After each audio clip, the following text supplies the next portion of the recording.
Hello and welcome to Salute Your Sports. Common and Chef here with Tom Castleman. It is going to be a great show. I'm wearing my Argentina blue. Messi in Argentina just winning 5-0 in a World Cup friendly. A World Cup is going to be crazy. You know, I'll be talking about that this show, but I will save it at least for a little bit, Tom. We'll wait till the end to talk World Cup. We have plenty of NFL, college football as well to talk about. Josh Allen. 2 interceptions in 3 straight games. What's wrong with him? Is there an issue in Buffalo? Which, by the way, the Bills went from the top seed in the AFC to 3rd place in their division. Think about that. We have the Eagles with their first loss. The 1972 Dolphins popping the champagne. We'll talk about whether the Eagles was a fluke start or whether this was just a little bump in the road. Obviously going 17-0. We kind of talked about it. The show wasn't going to happen. It's too hard to happen. But we'll talk about those 2 teams, Vikings and Cowboys, huge game on the weekend plans this week. And we've got the college football playoff rankings out. Not much surprise in the top 4, but there is one team I'll talk about that right now is looking pretty good to get in that's not in the top 4. So, Tom, we'll talk about all that. We got sports trivia. Of course, it's World Cup theme for me. We have betting locks of the week, which our show has redemption. After a horrific week the week before, we went 5-1 as a show. So I guess we're not completely lost there. So that's always a plus. As always, looking forward to getting into a great show. A lot of good stuff to talk about, Tom. How are you doing today? Well, as the saying goes, even a blind squirrel finds a nut every now and then. So feeling good after that locks of the week that we had. Team that's not feeling quite so good, as you mentioned, the Philadelphia Eagles losing their first game of the season. Something that, especially as we're now in an 18-week, 17-game season, it's inevitable. I mean, the sheer outlier that the Patriots were in. Oh, I'm blanking on the specific 07, year. I think. I Oh, think it was 07, thank you. 07. Where they lost in the Super Bowl, winning 18 games. It's like that's just something that's not really going to happen. And we can talk about the 72 Dolphins and popping champagne and whatnot. 12 But games. clearly, played in a very, very different era of football. I think also fewer teams, technically. So not quite as much a competition there. But in terms of this year, this team, the Philadelphia Eagles, who some people had as a bit of a dark horse to win the Super Bowl at the start of the season, that talk certainly gained some traction as they went through most of the year undefeated up until this most recent game, losing on Monday night to their division rival, the Commanders. Common, for you, do you see this as more of a fluky start on the Eagles' part, just a bump in the road, one of those games that happens during the season? Perhaps, no significance whatsoever. Eagles are still going to be flying high. It's just impossible for a team. It's kind of like a sliding scale. Where do you fall with them? Sure. I usually the truth in a start like that and a team like that, it's probably somewhere in the middle. I've got a combo of both. I think they were off to a little bit of a fluky start. I do think it's a really good football team. You look at their squad, they've got a great defense. I don't think that's going to change, but obviously a bit of a soft schedule. And I know in the modern day NFL, really there's no such thing as a truly soft schedule just because all these teams are so good and there's so much parity. But look at their wins this season: Jaguars, Texans, Steelers, Cardinals, Lions, Commanders.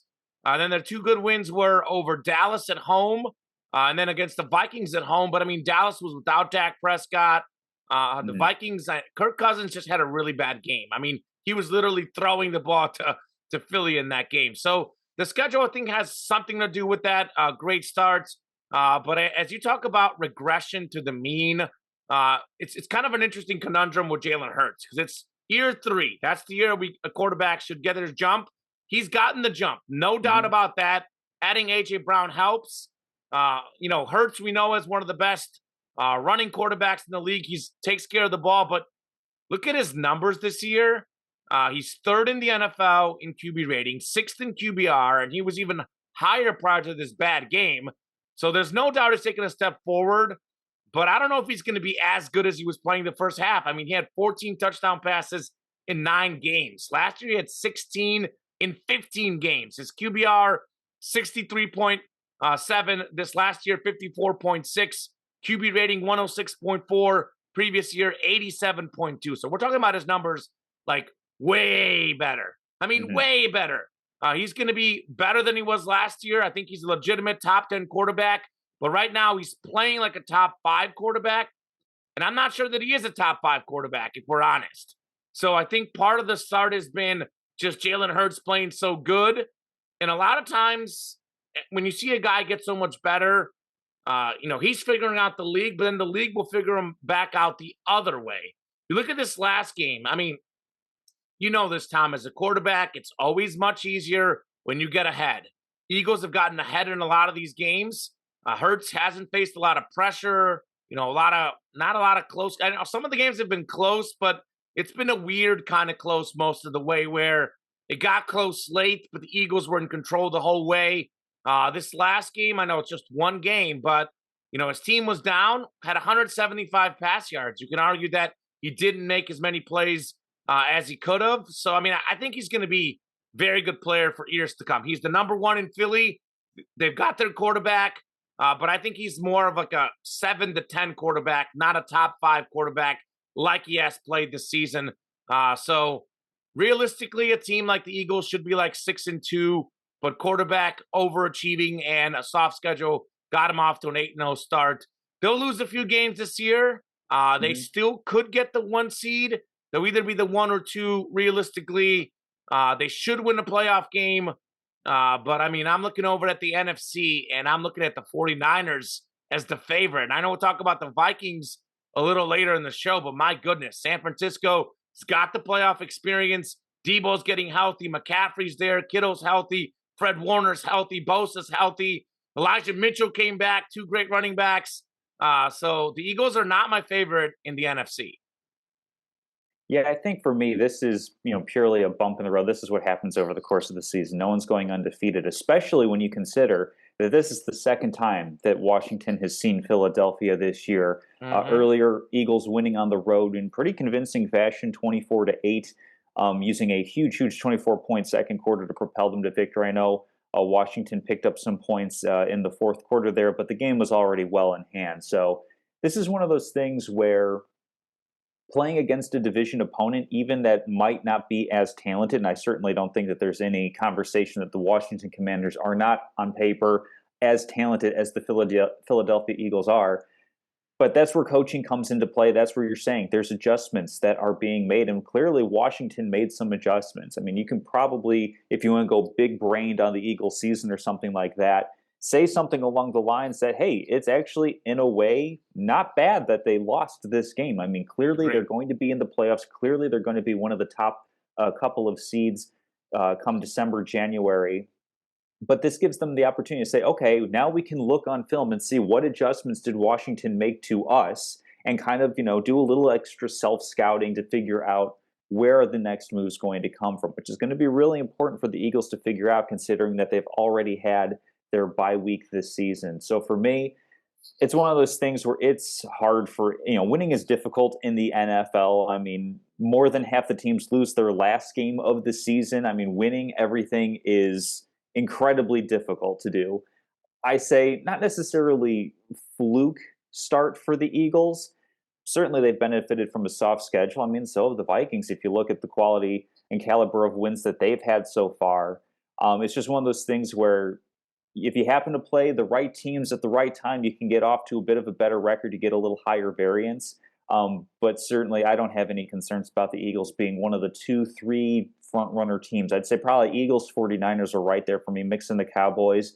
Vikings, I'm not as big a believer on in spite of their start. But certainly, I think that's the top 4 at this point in the season. And I think so far all those teams have kind of legitimately shown that they deserve to be in that conversation. Yeah, real quick. I actually am more of a believer in the Vikings. I know we'll talk about more of the Bills and the side of them losing, but the Vikings have been really good in close games. I know, Tom, you say that maybe that's, the overall point differential. Maybe it shows they're not as good, but I mean, the NFL is about close games, and the Vikings have excelled in those scenarios. And there's something to be said about coming up clutch. And there's a guy they have on that squad, Justin Jefferson. That dude is a generational receiver. He is first all time in receiving yards per game, by the way, only in year 3. He is incredible. having an MVP level player at that position definitely helps them a lot. One quick question before we move Sure. into the Bills' struggles in that whole big game, because this is where I say again, I mostly agree with what you're saying. Philly's going to be a top team, but I don't know that they're as good as they were. My question for you is Jalen Hurts going to be a top 5 quarterback the rest of the NFL season? He's top 5 right now. So Mhm. when you pull up the cumulative stats, he might end up being in the top 5 just because of his overall start. But the last half of the season for the next 8, 9, 10, 11, whatever, how many games to Sure. play, counting the playoffs, is he going to be a top 5 QB in the NFL? Because personally, I'm a little bit skeptical that that's going to be the case. I mean, I have no reason to believe that he can't be, that he won't be a top 5 quarterback the rest of the way. I mean, he's got a couple of tough defenses that he's going to be facing. You know, Tennessee always plays their opponents tough. Dallas, of course, has a very, very tough defense. New Orleans has a difficult defense. But that's the sort of thing where, as you're mentioning, with third year being the leap, um, I mean, I'm going to say yes. He's going to be Okay. a top 5 quarterback if I'm being kind of like predictive about it. But this kind of last half of the season is going to be a pretty sizable crucible for him, where he has to actually go out and earn and continue to earn that top 5 designation. Yes, he's gotten off to a great start, both running and throwing the football. He has to show that he can keep it up as the season goes on and that he can be a 17 game guy in the regular season and then make the big plays in the postseason. Which, I'm going to separate those into two different kind of categories. But yeah, I think he absolutely can be a Okay. top 5 quarterback the Yeah. rest of the way. I like Hurts. I think he's top 10, no Mhm. question. I'm not sure that he's top 5, but time will definitely tell. Absolutely. And time might be a bit telling on the Buffalo Bills. I mean, 2 straight bad performances by Josh Allen. They've had 3 losses this season, 2 crucial ones inside the division that I don't think a lot of us kind of saw coming. One of the things that we had at the beginning of the year is, okay, well, Bills, fait accompli, they're going to be winning that division, because it felt like Miami was a move or two away, or maybe a year away, from really competing. The That's not Jets the are the case. They're Jets, the here. They're Patriots. here. AFC East has absolutely, I think, been surprising. The fact that all 4 teams are above 500 on the season so far. And as you said, Bills find themselves in third place after losing their third game of the season. And just absolutely crushing, too, by the fact that all 3 games, 3 points or fewer on the loss. So, Common, is there something wrong that we should be worrying about in Buffalo, either with Josh Allen, with the Bills as a whole? Where are you going with this team? I'm actually going to say there is something a little wrong with Buffalo. I'll be Mhm. honest because, I mean, talent wise, this should be the best team in the NFL overall. I mean, you look at offense and defense because their defense is phenomenal.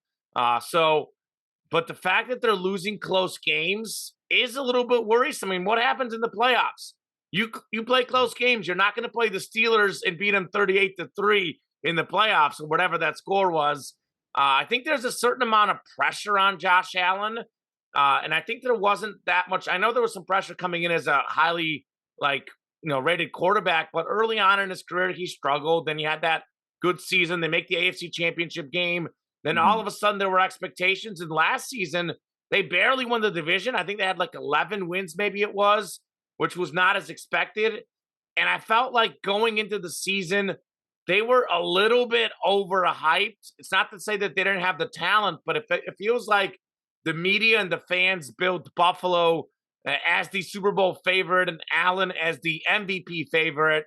And that kind of adds a little extra pressure. These guys are human beings. I mean, Buffalo lost in the second round of the playoffs last year. It's not like they were in a conference game. In Josh Allen, I will say this: 3 straight games with 2 picks. You say 2 bad games. He's actually played 3 bad games. I think maybe 2.5. He played Mhm. good in the first half against Green Bay, not so good in the second half. And that's 2 picks, 2 picks, 2 picks. And he has the 2 plays that decide the game. The fumble against the Vikings. If they get a few yards, they run the clock out. They fumble. Minnesota gets a touchdown, and then the interception in the overtime. They were going in for the Mhm. game-winning score. Throws a pick. They lose the game. And taking care of the ball has not necessarily been his best trait. He did have 15 picks last year. I know it's not an astronomical number, but it's also not a small one. So I don't know. Like Josh Allen, very good player, but in the playoffs, I have that concern, and he's been good in the playoffs too. But in a close game scenario, can they beat the Chiefs? I mean, Buffalo's defense is great. Then they play the Chiefs, and they look like a normal team.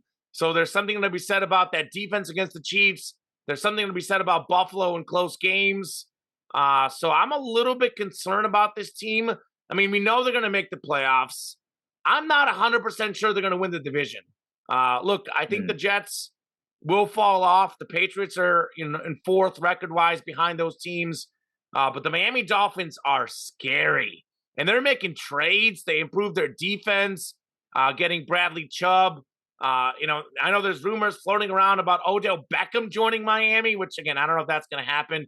Beckham could go to the Bills. He could go to the Chiefs. He could go to the Cowboys, the Giants, so many contenders, etc. But I would say I'm only like 51% sure the Bills win the division. I'm like 49 Miami, 51 Buffalo. Miami already beat them head to head. They have the tiebreaker. So Buffalo's going to have to beat Miami the next matchup, or they're not winning that division. And I think it is a little worrisome that, they're probably going to have to win some road games in the playoffs. And they haven't proven to me that they can win. Like, they haven't won an Arrowhead in the playoffs. So I'm a little bit concerned about Buffalo. Clutch games, close games. That's how you win in the playoffs. And for Buffalo, it's not about the regular season. It's all about the playoffs. There are legitimate concerns here. Yeah, I think the legitimate concern comes down to this is what can happen when you have so much of your offense reliant on one player. Josh Allen accounts either rushing or throwing for 24 out of Buffalo's 28 touchdowns on offense this season. Yeah. That's a really high number, which shows how important he is to the team, shows how talented he is, that he is able to put up these numbers. But this is kind of, I'm not going to say failure. This is a full team falter, I think. I mean, you look at defense, blew a double-digit lead that they had against Minnesota. You have Allen taking 18 sacks in total this year, half of which have come in the last 3 games. There was that Green Bay game where they won, didn't really play great in the second half, and then, of course, 2 losses where I think he took 2 sacks against Minnesota, a total of 5 against the Jets. So that's one of those things where adjustments have to be made on this front too. I mean, obviously I'm confident Bills are going to make the playoffs. I think they can absolutely make a deep run. They have a very, very talented team, but we've seen plenty of teams go through this. I mean, Rams were 7-4 at one point in last season. The year before that, the Buccaneers famously were kind of faltering mid-season.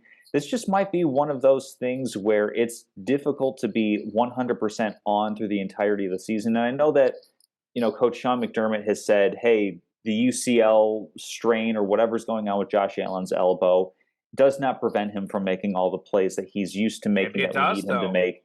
Maybe it does a little bit, and even if it's not necessarily a hindrance, the fact that you're not feeling 100% with that very crucial joint in your body, maybe there's a little bit something to that where Josh Allen isn't as comfortable as he used to be. And let's not forget, for the first couple seasons of his career, he wasn't a very good passer. He wasn't great with the completion percentage. We saw that jump up when they traded for Stephon Diggs.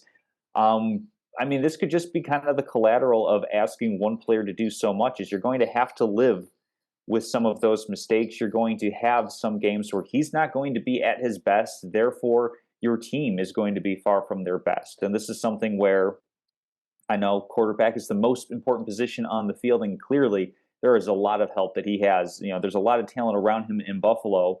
But when you don't have things you can fall back on, like a super consistent run game, I know Devin Singletary scored a couple of touchdowns, but when it's not consistent enough as an option, you're basically putting all of your eggs in one basket. And so you're going to be beholden to a little bit more variance up and down throughout the season. I think ultimately the Bills are going to be fine. I think that they have the talent to hang with any team in the NFL. This is just kind of the result of parity a little bit, where the Jets are clearly better than we thought that they were going to be this season. I think the Dolphins are a little bit better than I thought that they were going to be. I mean, I knew that they'd be in the playoff hunt. I thought they'd be kind of like I thought they would be like they'd be battling with Baltimore for that last wild card spot, is I think how I had them heading into the season, and certainly they're more than capable. They're capable of doing more than that. And then of course Vikings leading the division 8-1. So all three teams are really really good teams against whom the Bills have lost in close fashion.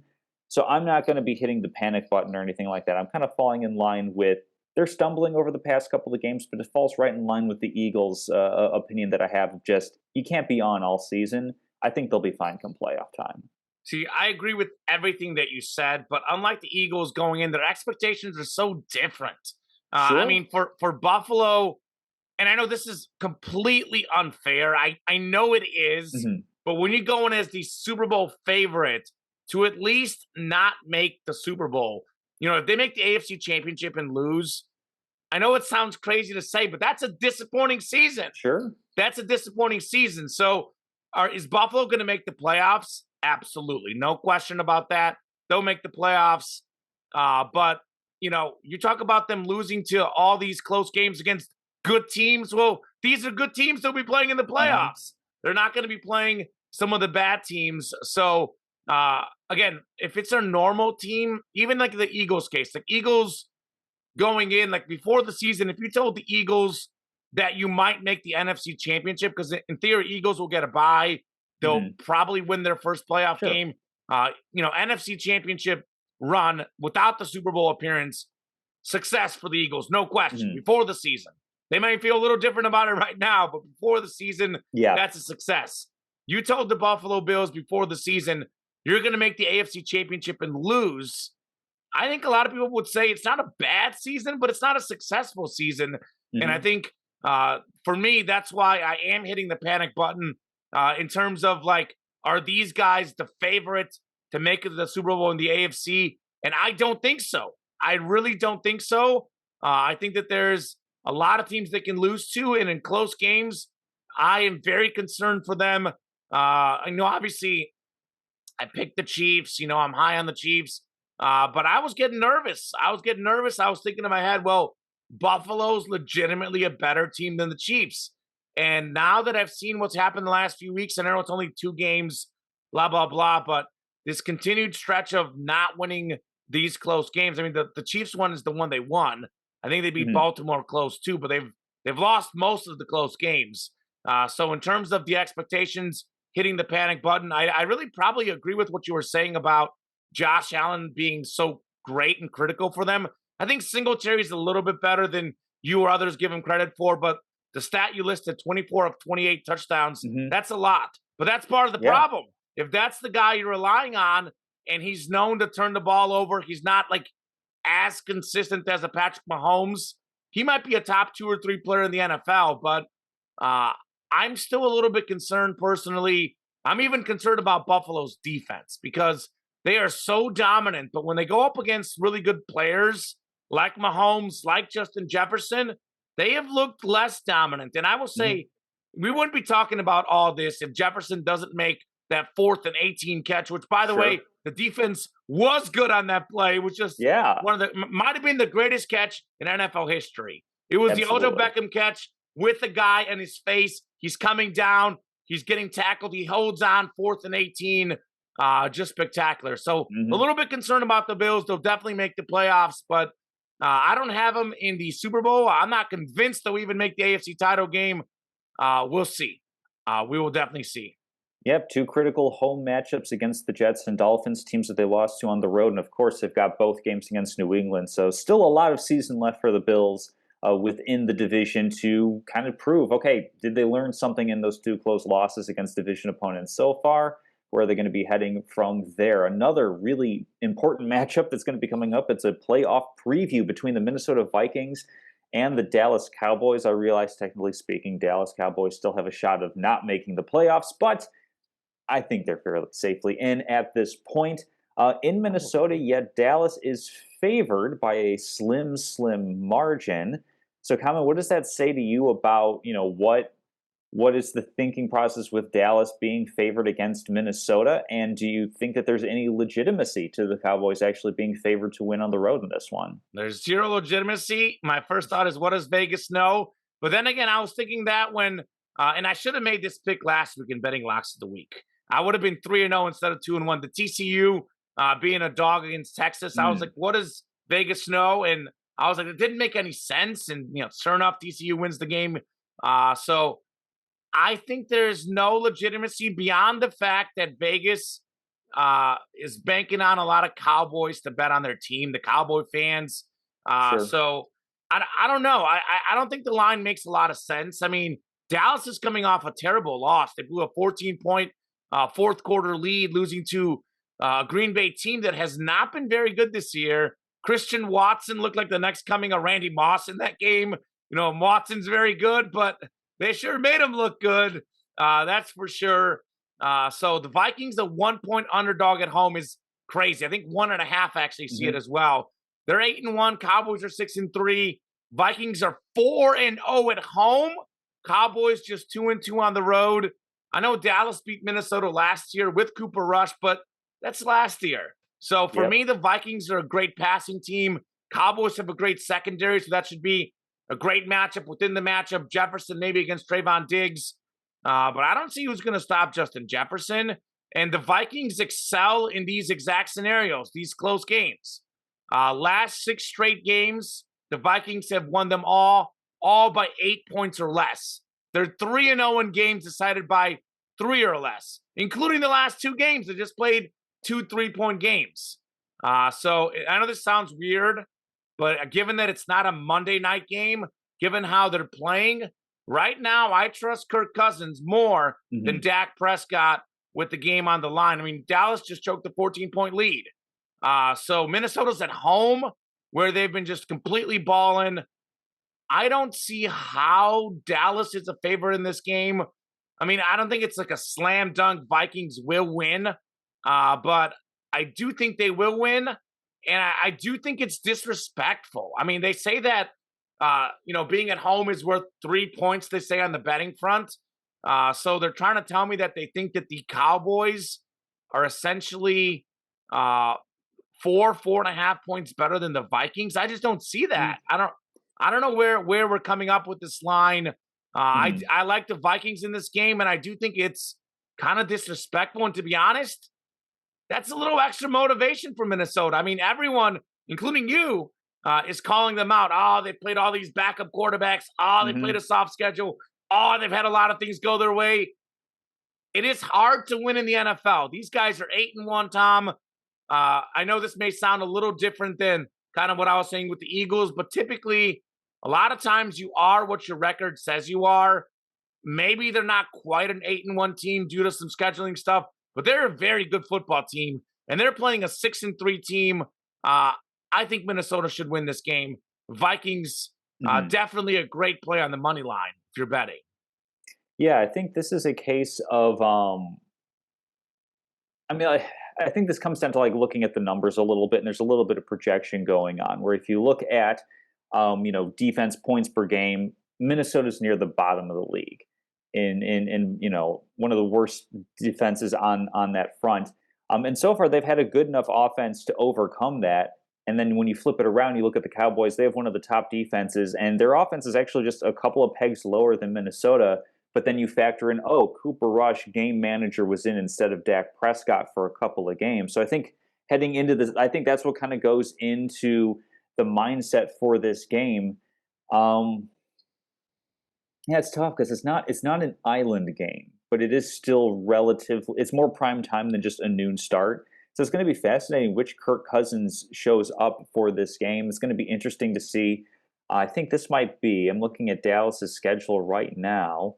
This might be the toughest challenge that Dallas's defense has had. I mean, I know they lost on the road to Philadelphia, so that was a pretty challenging game on that front, and certainly they didn't do their job against Green Bay, also on the road. Defense is supposed to travel, so I think it's going to be incumbent upon the Cowboys to come up with a game plan that's going to keep them in this game, so that they don't have to necessarily win a shootout. I think I also like Minnesota ever so slightly. It's one of those things where I go back and forth on it because I think both teams are really, really evenly matched. I think you look at the star talent, you've got uh, Diggs on one side at cornerback going up against Justin Jefferson. That's going to be fascinating because And Diggs will. Jefferson's better, by the way. Diggs is great. Jefferson's better. I agree, but Diggs also is capable of coming. He's capable of giving up tons and tons of yards because he's going for interceptions. And what is Kirk Cousins known for? He's known for turning the ball over. Not So so it's going to be much one of those lately. things. It's going to be one of those things where we're going to have to see which Kirk Cousins shows up. Is he going to be the one that wins you a game, or is he going to be the one that makes you want to pull your hair out because things are going so well, and then he makes a crucial, critical error? I think I'm going with Minnesota just by virtue of they are at home. They're coming off of a really, really high win. They're going to feel great after that overtime win in Buffalo. I suppose the detractor of that argument could be you're going to have a ticked off Cowboys team.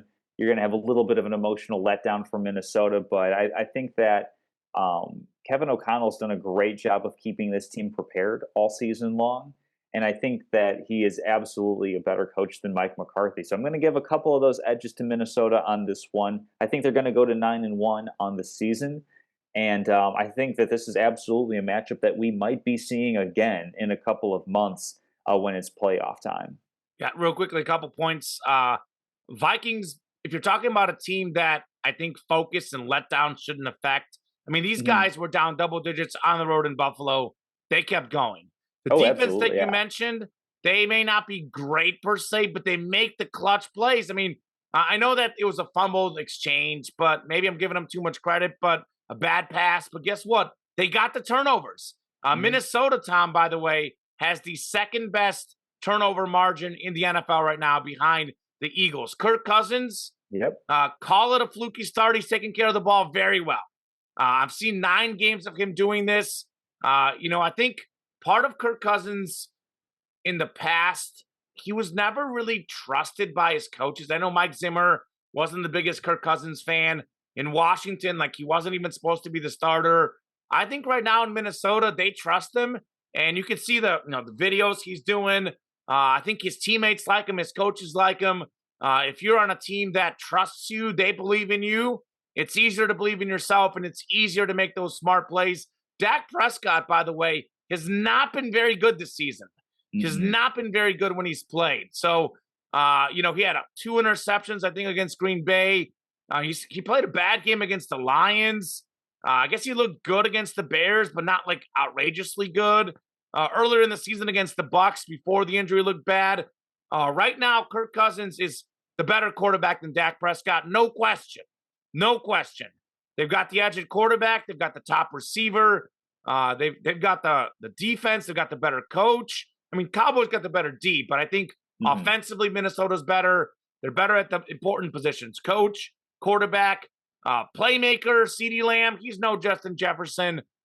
So Minnesota should win this game. I think it's time we start talking about Kirk Cousins as a legitimate quarterback. He is not getting near enough credit for what Minnesota's doing. And I believe in Kirk right now. I believe in Kirk. Very good player. Talking about top 5 quarterbacks, he's got to be getting close to that mix. So give me the Vikings. Long shot MVP. I think that was a discussion we had a little bit preseason. You said that yourself. I'm a little surprised that you're questioning him at this point. I've seen enough Kirk Cousins. There's a large enough sample size that he's going to put up pretty good numbers, but it's kind of like, when do those numbers count? Like, he still has something to prove. He's making Absolutely. them in the fourth quarter this year. He's been so playoffs, clutch though. in the fourth quarter. I'm saying, like, he's shown to be a pretty good to really good regular season quarterback. Well, we'll see what he happens. doesn't have is going to be postseason. Well, we'll see. This postseason play. So and I think he's going to get better in the postseason this year because of those factors of having a team and an organization that believes in him. But I also think that this is also a regular season game. So it's not a Monday Night Football game. So give me Kirk, Captain Kirk, to dominate this game. Vikings to win. It may not be a dominant game, but I think they'll definitely win the game personally. Absolutely. Moving into the college football playoff, no change in the top 4 teams that are in, as everybody won this week. Some in more convincing fashion than others. So in terms of kind of where things are going with the committee, we still have LSU. We still have Tennessee sitting right outside that top four. USC moving up a couple of spots. There's 3 teams that can make it, Tom, outside of Three the top teams. 4. That's what I have written I would down. say There's 3. That's one, it. two, three. I'd say maybe 4. Who's the 4th? Clemson. ACC is not good this year, man. It's not, but if you have a one-loss Clemson team that wins its conference, I could see that getting in if there's a couple I'm other not even stumbles sure if along they the will. way. UNC looks good, by the way. UNC does look good, but that's one of those things where it can show out as a good win. We're jumping into the topic a little bit prematurely without properly addressing it. Really, the question is, obviously season ends today. Those 4 teams are in. Of course, Ohio State and Michigan are going to be facing each other, so there is absolutely going to be a change in the top 4. So, Common, out of the teams that are currently sitting outside the top 4, who is most primed to take that last spot? Perhaps 2 spots. I mean, if you want to put a couple of people up there, because I know, TCU and the Big 12 still has its doubters as well. I think Georgia fairly entrenched at this point. I think the winner of the Big 10 matchup between Ohio State and Michigan also fairly entrenched at this point. So I think we're kind of looking at 1, maybe 2 spots available. Who do you have primed as the next up to take advantage of somebody faltering? Yeah, by the way, Ohio State, Michigan, the winner of that game plays the Big 10 West, and those teams are not top 25 teams. I mean, it's like Illinois, Purdue, they're like 4-3 in conference. Iowa, I don't even know who it's going to be, but obviously whoever wins that Ohio State, Michigan game is in. Georgia should win its last 2 games. They play some terrible teams, so they should be fine. It'll be interesting. I think Michigan will lose a game. I'm not so sure TCU is going to lose a game. They're being disrespected again. Only a 2.5-point favorite against Baylor on the road. They're 10-0. Baylor's 6-4. Baylor just lost by 28 at home against Kansas State. I mean, I think TCU is going to beat Baylor. They'll beat Iowa State, who's bad, and I think TCU is going to win the Big 12 title game. So I'm personally banking on TCU going undefeated and being in the top 4. So for me, that leaves 1 spot. I think it's going to be Michigan's going to lose. And a lot of it depends on how much do they lose to against Ohio State. If they keep it close, they have a chance. They lose by double digits, they might be toast. So it's pretty simple. So LSU has 2 losses, but they're going to be in the SEC title game, which eliminates Bama at 8th because they have the tiebreaker loss against LSU. Alabama cannot play in the SEC championship game. With 2 losses, we're going to have a college football playoff without Alabama. They might move into that 5-6 spot by the time the rankings are done, but they will not move in the top 4. There's just if they had 1 loss not playing in the SEC title game, they might make it. 2 losses, Alabama's done. LSU. They would need a lot of things to get it. Yeah. LSU's path is pretty simple. Win out and you're in. Don't win out, you're out. They're not gonna beat Georgia. I'm sorry. LSU, very good football team. Georgia, significantly better on defense. Georgia will win that game. So I think Ohio State will run the table. So I think the TCU will run the table. The 4th team to me is going to be USC. The door is wide open for USC here. They've got 1 loss this season on the road by 1 point against Utah, who's also ranked in the top 15, by the way. So USC plays at UCLA this week, a game that I think they'll win.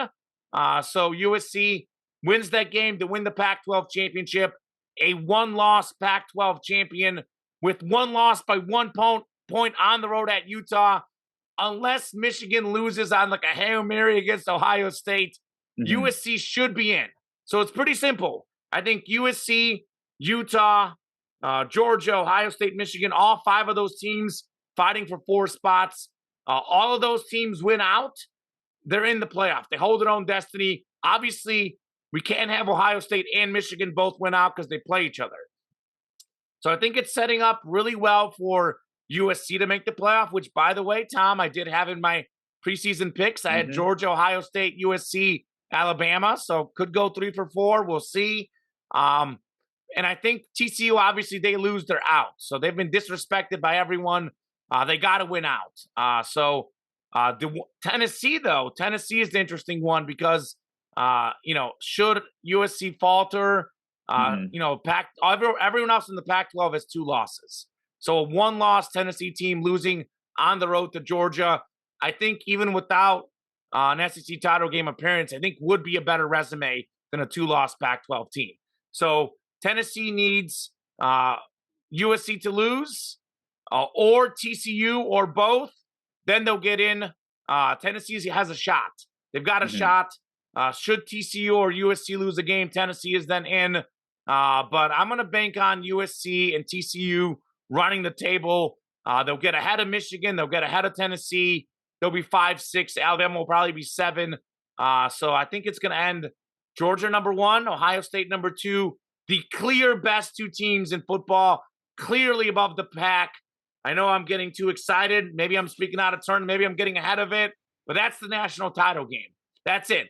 Georgia, Ohio State should be the national title game. And then in the 3 slot, if they go undefeated, it's got to be TCU. You go undefeated, Big 12 champ, even in a weaker conference this year, should be 3. And then 4, probably going to be USC. I know I'm getting way ahead of myself, but that's the way I see it, Tom.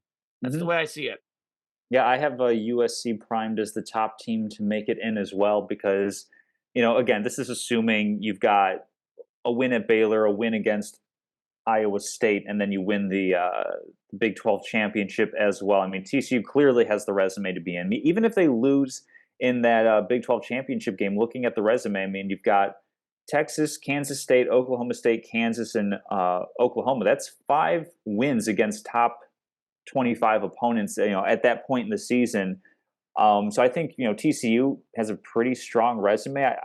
I say USC is most likely primed to get in, but looking at what they've accomplished this season, currently they have a grand total of 0 wins against ranked opponents. Obviously, winning at UCLA is going to be huge. And then, of course, they're hosting and they're hosting Notre Dame as well. Yeah, that could be 3 in a row to end the season. That could be. And they look at the current stretch. I think they absolutely are best primed to earn their way in. I still think Clemson has a pretty decent shot. They run the table of 1-loss ACC. I know the ACC isn't as strong as it's been in previous years, but if you look at the win over Wake Forest, NC State, Syracuse, and a ranked UNC team, and their only loss being to an at the time unranked Notre Dame team, but clearly Notre Dame has gotten better after starting out the season really poorly. They're up and down. I think Clemson is better positioned even than, say, Tennessee for getting in on a resume standpoint. And it stinks because Tennessee is such a talented team. Only loss is to Georgia. It stinks, but they don't have a championship game that they're going to be playing in for the conference. It kind of feels like Tennessee is going to be the fallback if we have multiple system failures with USC, with Clemson, with TCU. Even LSU, I mean, they control their destiny as well. So I feel like Tennessee is going to be a really, really good fallback, but I think that they have a couple of things that they need to go their way in order to make it in. So I also think USC is primed to kind of, swoop around right into the top 10, into the top 4, right around the loser of that Michigan-Ohio State game, which is just looming larger and larger as we're approaching rivalry weekend. So definitely going to be fun to see. Currently, though, I've got USC taking that spot as well. I know we're agreeing there. I don't want to harp on this too much because we clearly disagree on this topic. But the fact that the committee has Clemson at 10 right now tells you that they don't like Clemson. I mean, they've got them a 1-loss ACC team. They've got them behind 2-loss SEC teams like LSU, Alabama. Sure. They've got them 5 positions behind Tennessee. That's a lot to jump. Even like a 1-loss Clemson ACC champ, I'm not even sure the committee would put them ahead over Tennessee. I just not. I just don't think. I think Clemson is completely out. I really don't see any scenario where they have any chance because a lot of those teams lose. I think they would put Tennessee in. They would put Tennessee in over Clemson. They like Tennessee. They had them number 1 a few weeks ago. So I just think you never know. It's college football. It's crazy, but I've personally removed Clemson from any consideration. I think there's too many things that have to happen. I think they play in too bad of a conference. They got shellacked against Notre Dame. It's not like they lost a close game. I mean, like Alabama lost by 1 point and by 3 points. We had I know Tennessee lost, but a little more, but it was a loss like at Georgia. Like USC lost by 1 point. All these other teams are undefeated. What was that final? Let me look it up right now. The Notre Dame final. 35-14. 21 points. Yeah. That is a really bad loss. I know Notre Dame has come on of late, but how often does a team make the college football playoff with a 21-point loss? We'd have to go back and look at the archives. Off the top of my head, Tom, I would guess 0. It's a very bad loss. Probably. Oh. I don't know. I'm just looking at the straight up numbers on this one. Sure. Clearly, like they're not going to be like the top team to get in. I think they would need USC to lose in order for them to even have a remote chance. It's just one of those things where it's if you're looking at conference champion with only one loss versus not even playing in a conference title game, even though the conference obviously is much deeper, they've let much Alabama stronger. in before in the similar scenario. I mean, the SEC is the best conference. They put the SEC teams in. Yeah, I also didn't like when they did that with Alabama. But well, whatever. I know you didn't. I don't see any path forward for Clemson. I've got them out. But we'll see. Moving to the World Cup, which will be starting up in Qatar. This is the Common Enchiv segment of the show where I might have a thing or two to say. I mean, we'll start with USA making it into the World Cup because didn't they miss last World Cup? Oh, it was embarrassing. Did not qualify. It was embarrassing. So USA is in now. Obviously, I will be having my jingoistic attitude towards the U.S. of cheering for them simply because I happen to be born on this particular plot of land. Yeah, no kidding, but right? Beyond that, from what I'm looking at, U.S. not a terribly strong team, fairly long odds to be winning everything this year. So we'll start small with Team USA. Yep. What's reasonable for them? And I'm actually asking this as a question for your expertise because I don't know for sure. Is it reasonable for them to win their group? Is it reasonable for them to just to be one of the qualifiers out of the group? Where do you see the United States men's team ending up this year? Yeah, so to set the stage, there's 32 teams in the World Cup, 4 teams, 8 different groups. Top 2 out of each group make it out. So America, of the 32 teams at the World Cup, there's some teams that aren't at the World Cup that are among the top 32 teams. But obviously, Europe has a tough qualification process. South America as well. I mean, look at some of these teams. Italy, Chile didn't make the World Cup. They're probably better than America at soccer. But of the teams at the tournament, USA is right in the middle, Tom. That's the easiest way to think about it. They're not one of the best teams. They're not one of the worst teams. They're right in the middle there. And as far as their group goes, their group actually... So they have England, who is on paper clearly the top team in the group. That England, seems like a strong team, yeah. Yeah, should win the group. England is probably right around I think they're like the 4th or 5th favorite to win the World Cup. They are notorious for choking. I think they're statistically the 4th betting favorite right now to win the World Cup, England. I know Spain, Germany are in that mix too, but I think England is the 4th favorite. So England should win the group. However, the rest of America's group is not great. Wales barely got in that European playoff. And actually, I watched Wales play. I think they shouldn't have gotten in. They got fortunate to win a game against Ukraine. Ukraine outplayed them. Wales got a lucky bounce, won the goal. I'm not even sure Wales should be in this World Cup.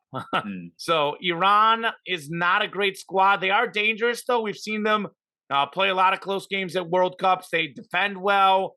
I think of the 2014 World Cup where Messi scores like a stoppage time goal to beat them 1-0. So USA should definitely get second in the group. They should make it to the round of 16. That's pretty much the expected finish here for this squad. It's a very young team. DeAndre Yedlin's the only guy who's played at a World Cup back in 2014. Obviously, they didn't qualify last year. But they got a lot of young guys, too. Giovanni Reyna, 20 years old. He might be the second most talented player on the team. So if you're relying on a 20-year-old that tells you have a lot of youth, Christian Pulisic, 24 now, Weston McKennie, 24. Those are probably America's top 3 players talent-wise. They're pretty young. It's a pretty young squad. So they don't have experience at the World Cup level. So that, I think, bodes against them. My question mark for them is who's going to score the goals? Because these are more like attacking midfield winger types. I don't think they have a great forward. That's their biggest concern. Can they get a number 9 to score goals? A really weird thing that happened is that Zach Steffen, who through qualifying and over the last like 5-6 years has been USA's number 1 goalie, and he didn't even make the World Cup squad. So it was very curious. The USA coach actually used to coach him at the club level. So it was just a very, very weird situation with Steffen not being selected to the squad. But basically, I've got him in the round of 16. I don't think they'll make it any further. But obviously, once you get the round of 16, you've got a shot. They might play the Netherlands potentially in the round of 16 if results hold. The Netherlands are better, but not amazing per se. So they get an upset. They get a few balls to go their way. Maybe they make the round of 8, but I don't think so. I've got them second in the group. I think they'll lose to England. I think they'll win their other 2 games. So then they'll lose in the round of 16. Huge World Cup for Christian Pulisic, though. He is a big-time talent.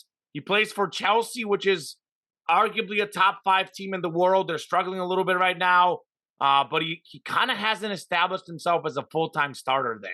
A little bit of beef with the coach.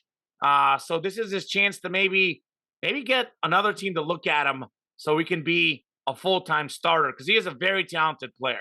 So I got America round of 16. If they make the round of 8, they exceed expectations. If they don't make it out of the group, then I would say it's a massive failure because Iran and Wales, you can't get second in that group. You've got issues. Yeah, right now I'm on this website called play.fifa.com. Are we going to be doing between you, me, and Drew? Like, should we do a World Cup like bracket challenge or something like that? I've got a World Cup bracket already, but you can send me that one if that's easier. I think I have one on the Fox site.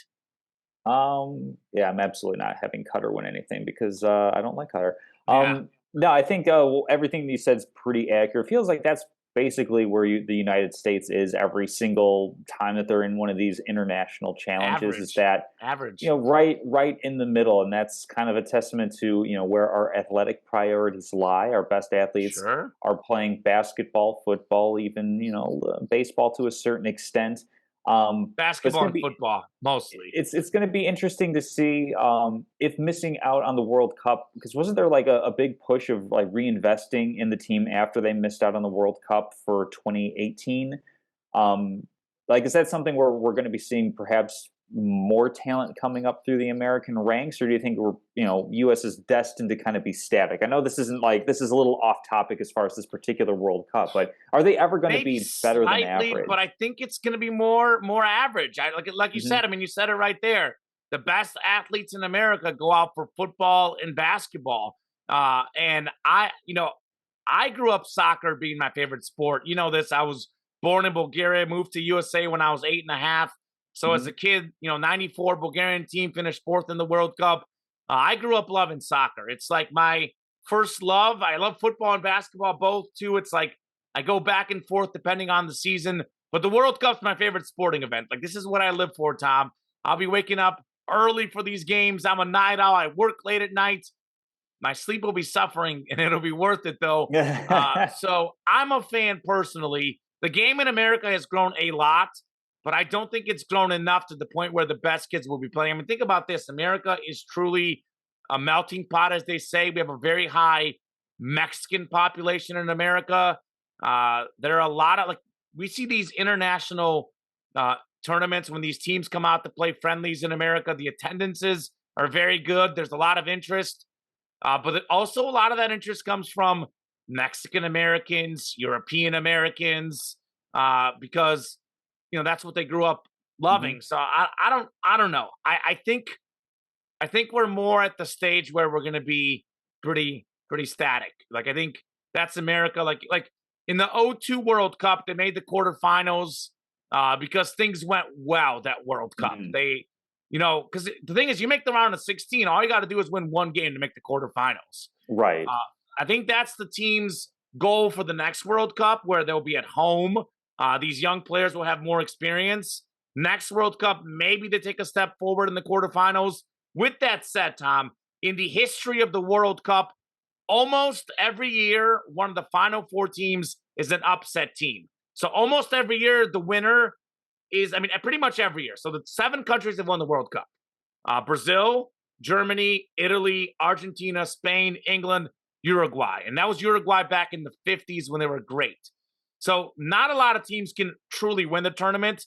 But the final four, there's an upset team. Last year, it was Croatia, made the World Cup final. We had, obviously, 94 for me was Bulgaria. I think 02 was Turkey. 98, I think, was Croatia again. So they've had some good upset squads. I'm trying to think who it was in 06. I'm talking off the top of my head, but there's always an upset team. So America, in theory, could be one of those 4 teams, but not realistic. All right. So in terms of who's going to be the team that hoists the World Cup trophy, most beautiful trophy in the history of sports. Have you seen it? It is just is so it actually beautiful. called the World Cup trophy? It is the World Cup trophy. It's not like the Ballon d'Or has like some cool name beside that. It's just called the World Cup trophy. I don't know. I gotta confirm, but I think that's what it's called. I've always called it that. I literally pulled that out of my ear. There you go. At any rate, so I mean, to be honest, I know where you're going to be going with your pick because you're wearing the shirt and everything. So you mentioned long shots and teams making it to that final four, that semifinal phase. I'm actually going to go with a long shot, and I think I picked them for, was it the Olympics the last time that we had a sizable international competition? Well, it was either the Euro or the Copa America. The Euros or Copa America. Maybe it would be the Euros because I'm going with Belgium. Great pick. As my team to be a bit of a dark horse, because I was just kind of looking around like, hey, who are some dark horse teams? And from what I read, Belgium has a fairly veteran team where this might be kind of a bit of a last hurrah with some of their top players.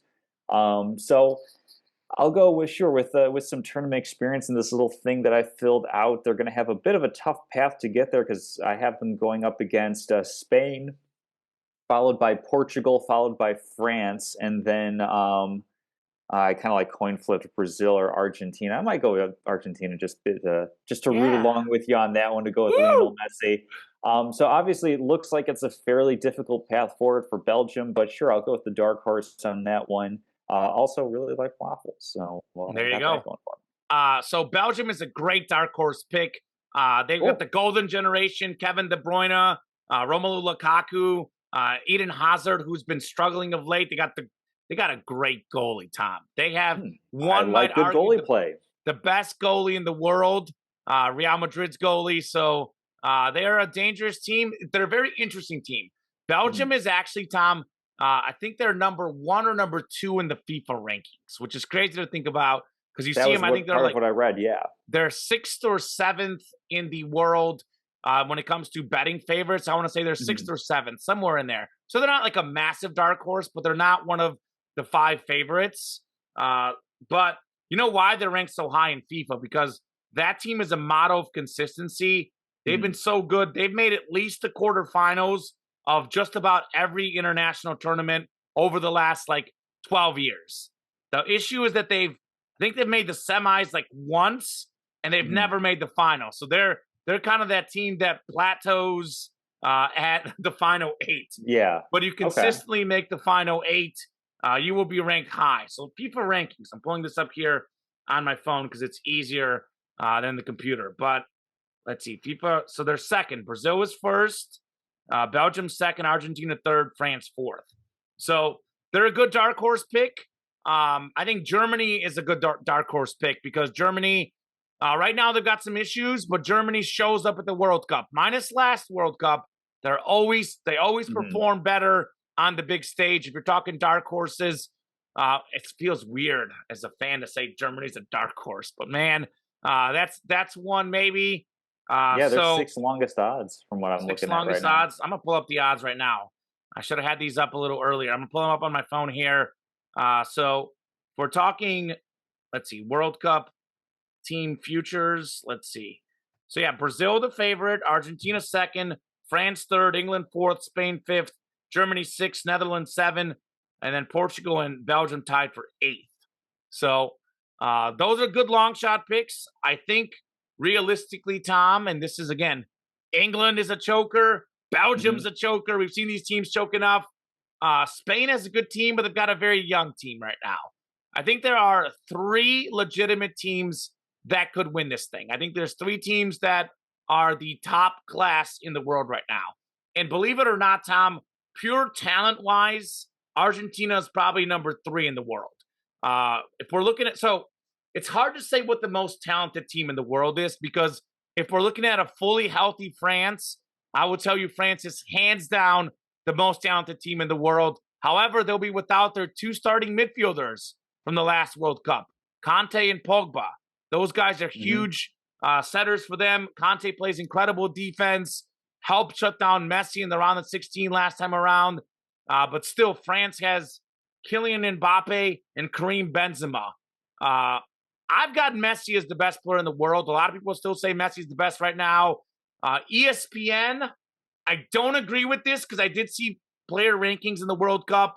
Some of them had Messi number one, but if you're going off ESPN FC, they've got the two best players in the world right now as French players, Benzema and Mbappe. They have Messi at fourth, and De Bruyne for Belgium is third, by the way. But they have the best two forwards in the world. Messi is more of a attacking midfielder. Uh, Two best forwards, Benzema and Mbappe. If they can click, France should win this thing. But France has not played great of late. They have Hmm. not played great of late. There are chemistry issues there. Something seems to be off, and it's very hard to win the World Cup back to back years. It last happened, I think, in like the 60s with Brazil. Actually, the World Cup champ has lost in the group stage the last several World Cups. So it is very dangerous to bet on the same team twice. Brazil's the other one. Brazil has so much talent. We look at offense, defense, depth. Brazil's the betting favorite because they have probably the best overall roster. However, Argentina right now, to me, Tom, is the most organized team in the world. They are the best team. They play for each other. They play for Messi. They play for the coach Scaloni. They've won 36, or no, not one, 36 straight games unbeaten. They're one away from tying the all-time record. I watched the game today. They're friendly, which they won 5-0, by the way. I know United Arab Emirates, but guess what? Croatia struggled. Germany struggled in their friendly. You win 5-0, you're doing good.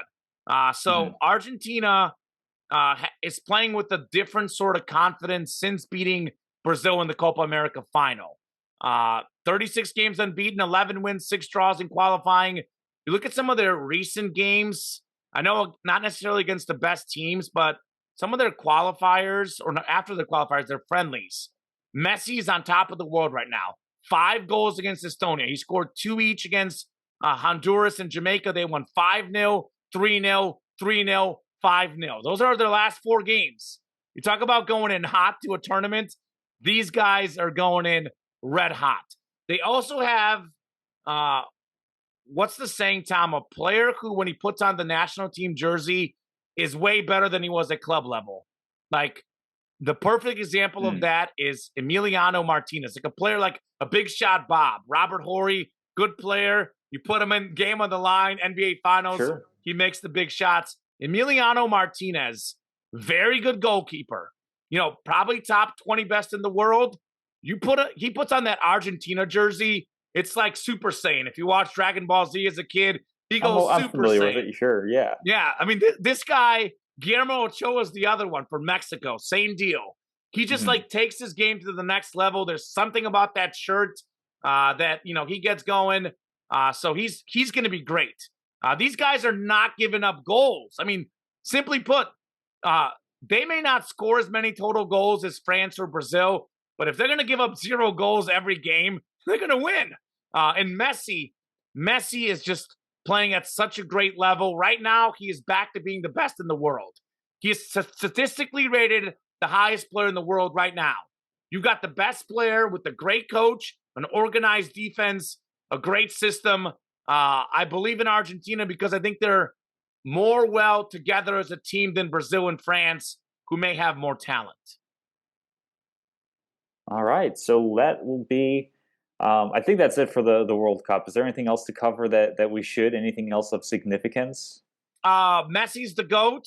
Even if he doesn't win the World Cup, he doesn't need it. Uh, we could do a whole segment about and obviously the whole corruption of the country. Sure, And human rights violations. human Yeah, rights violations and FIFA and Qatar. I hear it pronounced different so many places. I'm fairly certain it's Qatar. Yeah, but so uh, anyway, I actually watched the video on how to pronounce it in like Uh-huh. proper Arabic way. It's even a little different than both of those. Uh, But we'll go with Qatar for this sake. I mean, that's the whole like human rights thing, the whole homophobic and all these other things going out mhm. there. Basically, that's the storyline for you, Tom. I'm going to keep this brief, but FIFA and Qatar want to keep the players to keep politics out of this. And some players would like to keep politics in it. So that'll be the side story to watch in the World Cup. But I think for Messi, I've got him as the best ever. But for many people, he's not the best ever because he hasn't won the World Cup. This could be his crowning jewel, my favorite athlete of all time. The only tournament he hasn't won, now that he won the Copa Mhm. America, he's won everything at the club level. He's even won, youth level, FIFA Youth World Cup, Olympics, now the Copa America. This is the one thing that he's missing. So that'll be a huge journey. Other guys that could be in their last World Cup potentially: Messi, he who shall not be named, Ronaldo, Neymar, Luka Modric. We're talking about a lot of legends of the game who could be playing in potentially the last World Cups. Just a few other storylines to follow, but overall, I can't wait. It's going to be a lot of fun. It's actually good that the games are early because I work nights hosting my Mhm. work sports podcast. So actually, I'll be able to watch like almost exclusively all the games. May miss some of the second halves potentially of some of these games, which should get to watch most of them. So I'm pumped. Excellent. Moving into locks of the week, where it is a story of redemption. Yes, Last week we were 0-5-1, which means we did not pick a single game right. correct. You managed to get a tie on one of yours. This time around, we flipped the script a bit. I Five believe and one. 3-0 for me, 2-1 for you. So a significant rebound after a rough patch in the road there. And to be clear, Mhm. we should have been 3-0. I made the mistake of trusting Mizzou. I should have stuck with who I originally had written down. Mhm. TCU was my original pick to cover against Texas, so we should have been 6-0. But very good week for us. I got it pulled up here. Let's see. You were 3-0. You got the Bucks Seahawks under 44.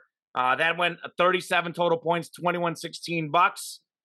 Little lucky on this one, Tom. Rams Cardinals over 43 points, 27-17, 44 points there.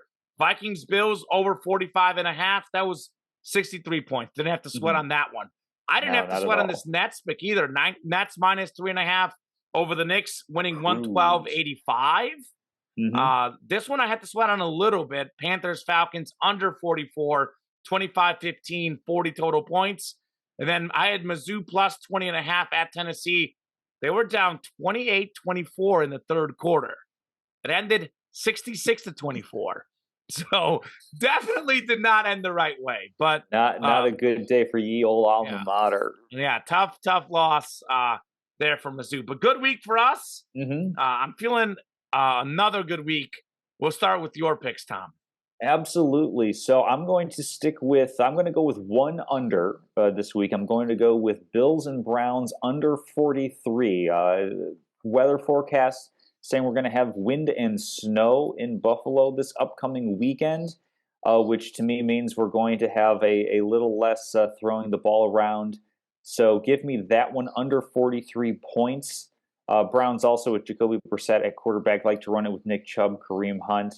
Um, Hopefully the weather makes enough of a factor that it's going to be a close game. Bills also favored by 8.5. So it's going to be one of those odd ones where it's going to be difficult for them to cover. I don't think they'll necessarily cover, but I'll go with the points on this one. Yeah, that's the one that I had written down, by the way, Tom, that Yeah. I'm not going to pick. So I'll put it out there right now. If I go 2-1 again, this will be the one that did me in from a 3-0 week because I had Browns plus 8.5 written Sure. down because You bring up those conditions. Well, Nick Chubb is a top 3 running back in the NFL.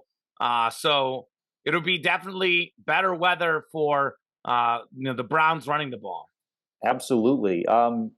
One place where they're not going to have to worry about weather at all is in Atlanta as they play in a dome. So give me the Bears +3 against the Falcons. The Falcons haven't really shown that they're a strong enough team on defense, and what the Bears have shown with the currently unlocking Justin Fields and his ability to run the ball, especially. Best I running think that the QB in Bears are NFL. going to be running a lot of quarterback powers, a lot of quarterback read options on the Falcons. I mean, we saw the Panthers with not a great quarterback in PJ Walker and Deontay Foreman absolutely steamrolling the Falcons. I think the Bears can do much the same. They've actually been a really, really good running team this season. Even when you take out Justin Fields and his numbers, they've been pretty good with their blocking scheme. David Montgomery, Khalil Herbert, of course, Herbert on IR, unfortunately. But I think that I got the Bears covering this one. It's fun to cheer for them again, especially as they're going on the road here. And then there might not be a team that is more dysfunctional right now than the Las Vegas Raiders. Mm-hmm. The only team that might be more dysfunctional is the Denver Broncos, but I'm going to say let's ride. Oh Broncos -2.5 at home. It's under that critical 3 number. Sure. McManus has got a great leg up in that very thin air in the Mile High City. I can give myself enough talking points to say that Denver can win this one by 3 or more. Yeah. So if my life was on the line, I would agree with you on Denver. Tom, I like to it's bet.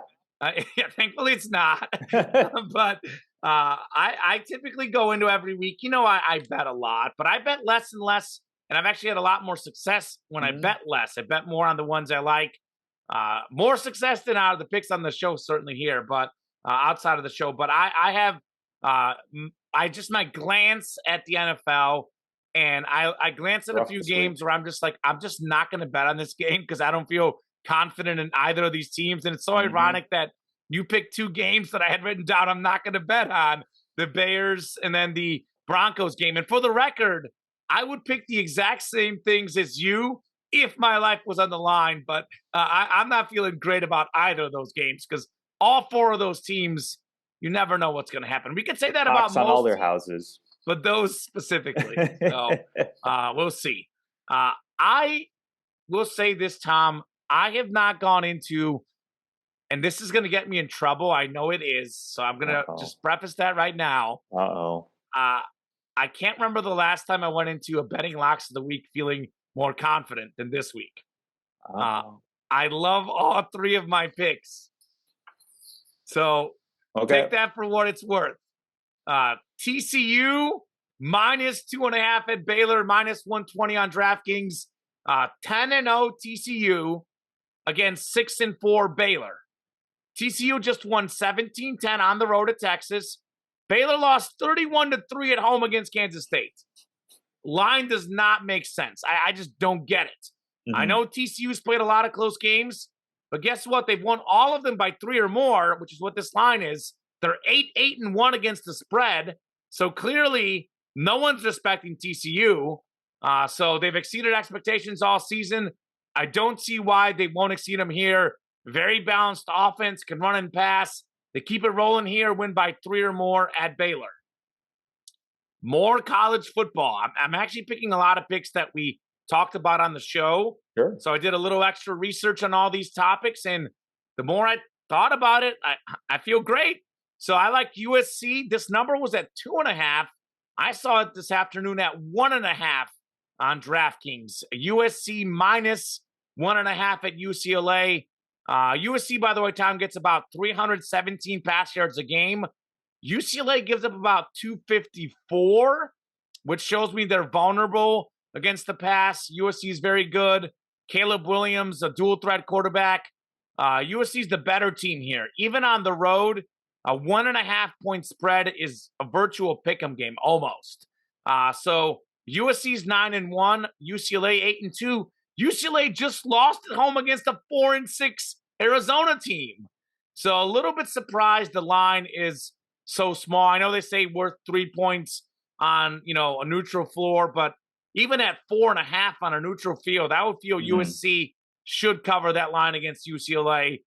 Better team, better coach, better quarterback. All roads lead to the Trojans winning that game by 2 or more. And then finally, this number was 1. I'm seeing that at 1.5 here, so I'll take the extra points.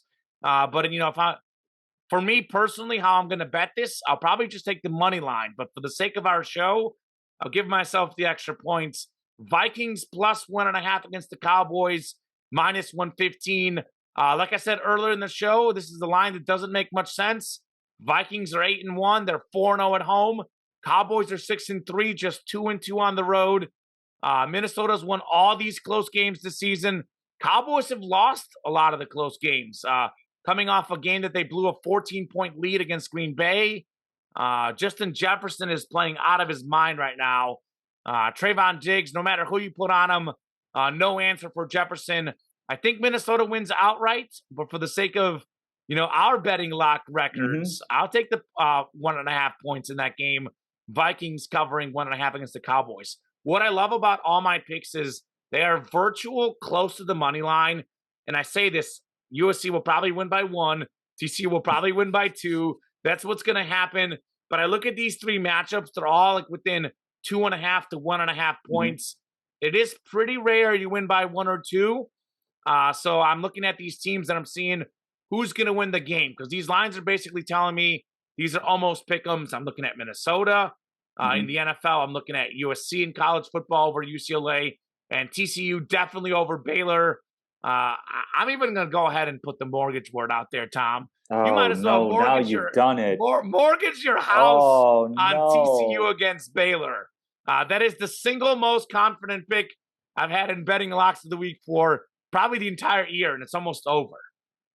Oh, no, now I've you've put, done it. I've done it. I've put the mortgage line on that one. Oh, all right. Well, we'll see if that survives the curse. As we'll be checking in on our locks in a couple of weeks. I'll, just really quickly, I'll be out of town for Yeah, Thanksgiving. So happy Thanksgiving to everybody. I probably shouldn't actually say that I'll be, whatever, it's too late. It's out there. But a happy Thanksgiving, as we will not be doing a show for undisclosed reasons for the Thanksgiving holiday. So we'll check in a couple of weeks, yeah. see how everything's lined up. We'll be talking about, rivalry week will be over by that point in college football. We'll be moving on to the conference championship games, Championship correct? games. Yeah, and the World Cup. Will be a lot of fun. A World Cup update. Statement or no? First off, trivia. If you have one, I do have one, Okay. but it's kind of sort of evergreen. So if you got one that's topical, I'd be happy to hear it. Yeah, it's. I guess for you may not be as interesting, but I can't start Okay, World Cup and not start with that of World course. Cup I figured that's trivia. where you'd go. This could be I'm interesting not for the going to get it. viewers, and I think that it might be interesting to see your guess. So, Okay. most World Cup games played. What is the most World Cup games a player has played? Oh, I an think individual player. Okay. individual player. You probably, I mean, not probably. You definitely will not know the player. 32 down to 16, down to 8, You down play to 7 4, if you down win to the 2. World Cup. 6, 8. Oh, okay. So you play 7 if you win the World Cup. Assuming Okay. you play every group game. Now, some teams who win their 7 first 2 group times. games rest their players in the third game. Sure. All right. So I'll use 7 as a number and I'll say World Cup takes place every 4 years. Yep. So you probably have 4, maybe 5 World Cup runs in you. 5 is the record held by not many, but multiple players. So All 5 is right. the most World Cups anyone has played in. Let's see. Argentina hasn't had a ton of success, so it wouldn't be. Is it Maradona? Not Maradona. He's up there, though. He's in the top Okay. 5 or so on this list. I mean, obviously Pele. I got to throw his name out because he's one of the greatest. He's up there too, but not he actually could have the record, but he got hurt one of the World Cups that they Hmm. won without him anyways. So the number of games. Let's see. I'm just gonna say 31. Less. Less than 31. Less. 28. Even less.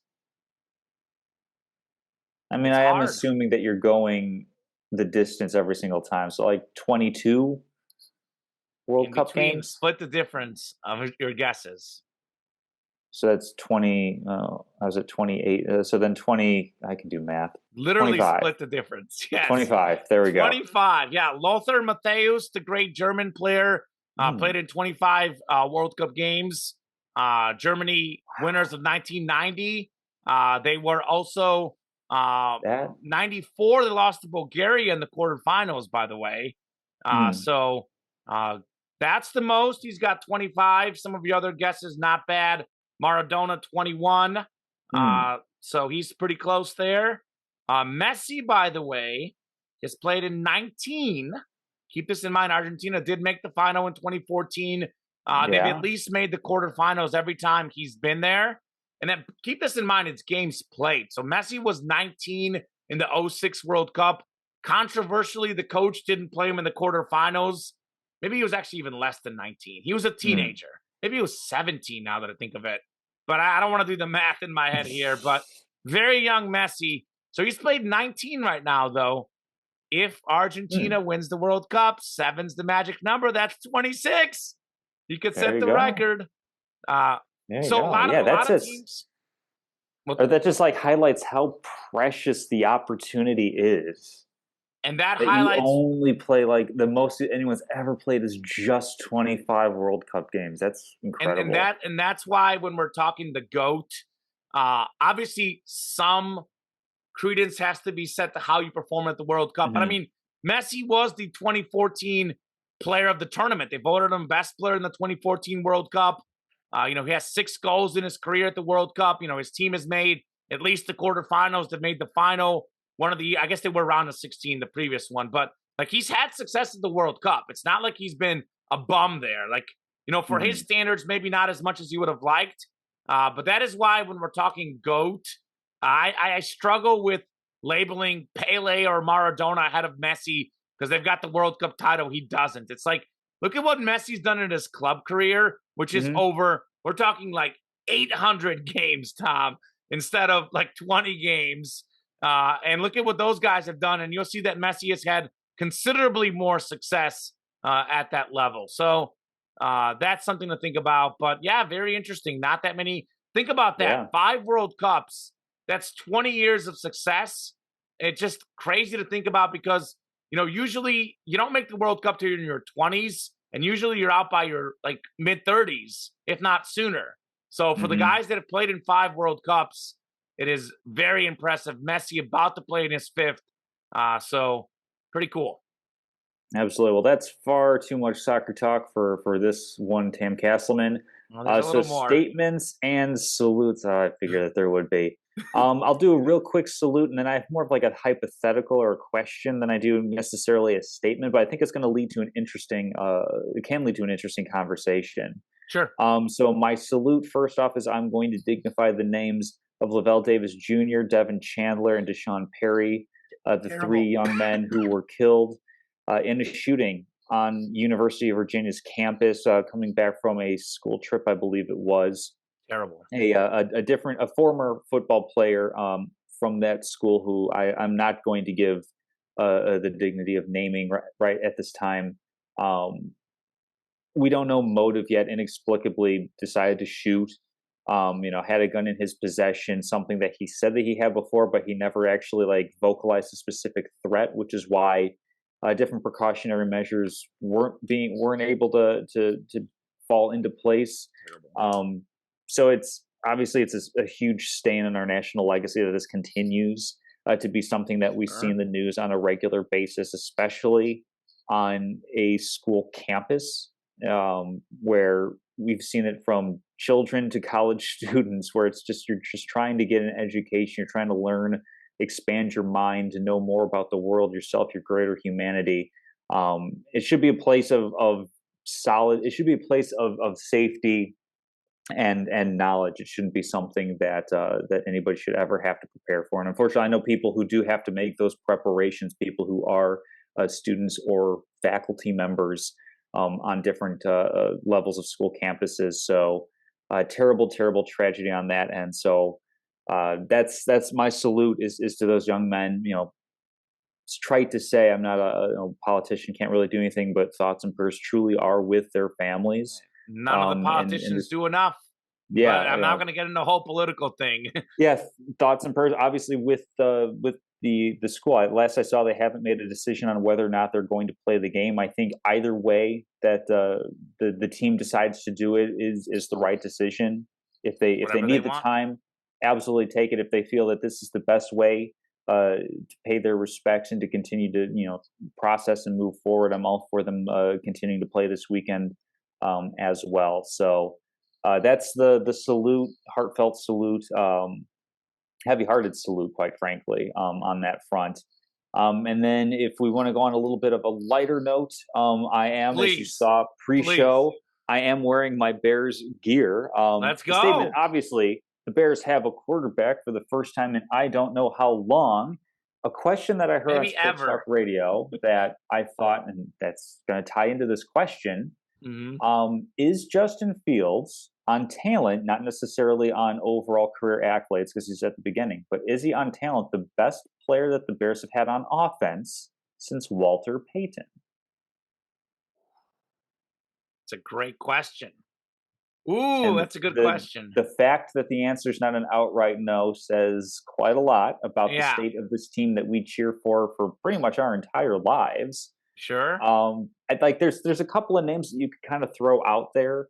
I think there's one who puts in the conversation, Okay. and for me, that's Matt Forte. Like maybe Matt Okay. Forte is Well, the okay. So talent or how good they are? Because if we're talking about talent, you got to put Jay Cutler in there. Matt Forte would be probably the one. As we're mhm, talking since Walter Payton again, yeah. but talent like Jay Cutler was very talented. Like I would say, like it's a fine line to walk. It's like I don't want it to be like accolades of somebody threw for more yards or whatever. But like if we're saying who's just a better football player, Sure, I would say Matt Forte was a better football player than Jay Cutler. and better than Justin Fields so far. That's where the conversation gets interesting for me. Okay. Like it's not Devin Hester because he was returner. Like he's not on offense. But he certainly Yeah. was, He's the most electrifying for the talented role with that the he football played. in his hands, no So I question. would, so like I think like the fact that that's even a question that can receive Sure. some merit is Justin Yeah. Fields, a quarterback in the year 2022, the best offensive player that the Bears have had since Walter Payton, who last played in was it like 89 or something? I can't remember the last year where Walter Payton played, but Because yeah, you weren't born, Tom. I don't think you were I was born. not born. No, Yeah. do you have any other players that might be more talented, might be a better player on offense? Let's let have it be who's a better player, who's the Okay. best Well, player okay. since So first off, the thing about Justin Fields, just to say on him, I do Mhm, think that he still has to grow passing the ball, and that's the one thing for that sure. worries me a little bit with how great as he is. I think honestly, you can't play scared because that's what he's so good at. That's how you're going to win Hmm. games. You have to run him 15, 20 times. But obviously that opens the door. But what happens if he gets hurt? Then that talent like just goes away because Hmm. I still think he's got the passing ability, but and Yeah, we saw part of that it at Ohio State. Yeah. part of it though is obviously he doesn't have the receivers on the Bears right now. Although they are getting better, they did get Hmm. Chase Claypool, obviously not like a top receiver, but a step in the right direction. My gut feeling tells me they'll probably take a receiver the next draft. Fingers crossed, because they didn't take one this. I think they might have taken late, but they didn't take one early in the draft It for took sure. Bayless Jones in the third round. It was Okay. not a great Yeah, it pick. has not worked out. And they don't work out usually with the receiver picks either. So that's the one worry is if he does get hurt, where does that talent go? Because a lot of his talent, to be honest with you, as far as consistency, as Mhm. far as what we've seen him succeed in the NFL level, has been running the ball. So if he gets hurt, that's different. Uh, I'd argue Matt Forte might have been a little more talented given that he Mhm. was a good runner and he was a good pass catcher. But and this is partly speaks to just how bad Bears Yes. offensive talent has been. Because I am literally struggling. I mean, I guess we have a couple receivers who were good, but they were kind of past their prime. But Brandon Marshall was pretty good. I know they Yeah, got Musin Muhammad, but didn't do as good once past he his prime joined as them. But well. Yeah, Musin Muhammad was a good player. Um, Marshall Muhammad, I mean, I didn't I mean really watch. Elshon Jeffrey a little bit. You Yeah, know, but I he's think kind he's of probably injured though. a step below those guys, probably Yeah. though, especially like Marshall. So Hmm. that could be true. I mean, that Bears team in '85 Bears, they didn't really have any great receivers. And in the No. '90s, I obviously didn't grow up in the '90s, but I studied Bears history. I'm Yeah, like blanking Neil off. Anderson's the one name from that era. I'm blanking off the top of my head. If yeah, there's a name that was Hmm. truly good. I mean, to a lesser extent, I think he's worse than Matt Forte, but Thomas Jones was pretty good. Again, we're talking relative Yeah, to Bears players. Thomas Jones was a pretty he good was running solid for back. a bit. Yeah, So, but yeah, like since Justin Walter Fields, Payton, I mean, he's yeah, one or maybe two yeah, that's most fair. exciting, best talented offensive Bear. That's fair. Well, and to Ugh. be, he set the record for most rushing yards in a game a couple weeks Hmm. ago, and then he backed it up, getting almost the same mark, a little bit less, but Yeah, you go over 130 yards back to back games as a quarterback. It's insane. interesting because we see a lot of these guys do that at the college level. There is so Sure. many great running quarterbacks at the college level. What he's doing at the NFL level is what these elite runners did at the college level. You look at like Vince Young, like yeah, he ran around okay, but Vince Young was not doing that consistently in the NFL. Even Right. Michael Vick did it in spurts. Lamar Jackson. I mean, we're talking about the two best running quarterbacks, probably the only other two examples. The only two guys to rush for 1,000 yards in a season as a quarterback, Michael Vick, Lamar Jackson. Cam Newton was a good runner, and he was fast, but Cam Newton wasn't as explosive in the open field. Hmm. Fast, but a little bit more run you over type deal. I mean, Vic and Lamar Jackson, maybe Colin Kaepernick when he was in his prime to an extent. But what Justin Fields is doing, we've either never seen before, we've seen like a handful of guys do it. So very impressive. I mean, I saw someone claim today best rushing quarterback in the NFL, and I was like, well, yeah, he is the best rushing quarterback in the NFL. You can't argue against that. He goes Yeah. over 300 yards total, I believe, now for his last two games. Uh, Hmm. Pretty impressive. So, Fun and times. just the Bears can't get the timing, and part of it obviously is Fields wasn't there the first few games. Part of it is they traded away, probably their two best defensive players, Quinn and Smith. Hmm. But the Bears were playing relatively good defense early on in the season, Sure. dreadful offense. Now they're playing relatively good offense, dreadful defense. Just seems they can't get the timing right. That Lions game was tough to blow that game. Yeah. So that was tough. Yeah. So, anyways, yeah, great question, Tom. I'm probably gonna Mhm. have to think about it even more off air. Maybe do a little research, and maybe get back to you more off air as well. So my statement, I'm gonna keep this to the World Cup. I Mhm. have a couple things to say. So first off, we kind of already hit on it, but I don't think Messi needs the World Cup to be the GOAT, personally. Does he need it when it comes to what the world as a whole thinks? Absolutely, he does, because the world is obsessed with rings, championships, World Cup once every 4 years. There is no event that gets watched more. There's no bigger stage for the world to love you than the World Cup. So for people as a whole, he probably needs the World Cup to be the GOAT. But for me, he doesn't. He's got by far the most. He's got the most total goals in the history of soccer, and he's only 35, still going strong. He's got the most total goals this year. Added goals and assists for the 22-23 season. First in the world right now, Messi. Total goals through a career, goals and assists ahead of Pele. Pele has more goals, but you add in Messi's assists. He's got the most assists in the history of soccer. We don't talk about Mm. that enough. For all the goals he scores, he's getting the most assists as well. He's won the most trophies when it comes at the club level. I think Donny Alves might have like one more, but he's like second most, about to be most. So he's done everything he needs to do. World Cup, we're talking about most games played. The history of the World Cup, 25 games. You play 800 club games. I'm not basing that performance off, Sure. just the World Cup. He's won the Copa America now. So that he's my GOAT. My other statement is that obviously watch the World Cup games. It's going to be exciting.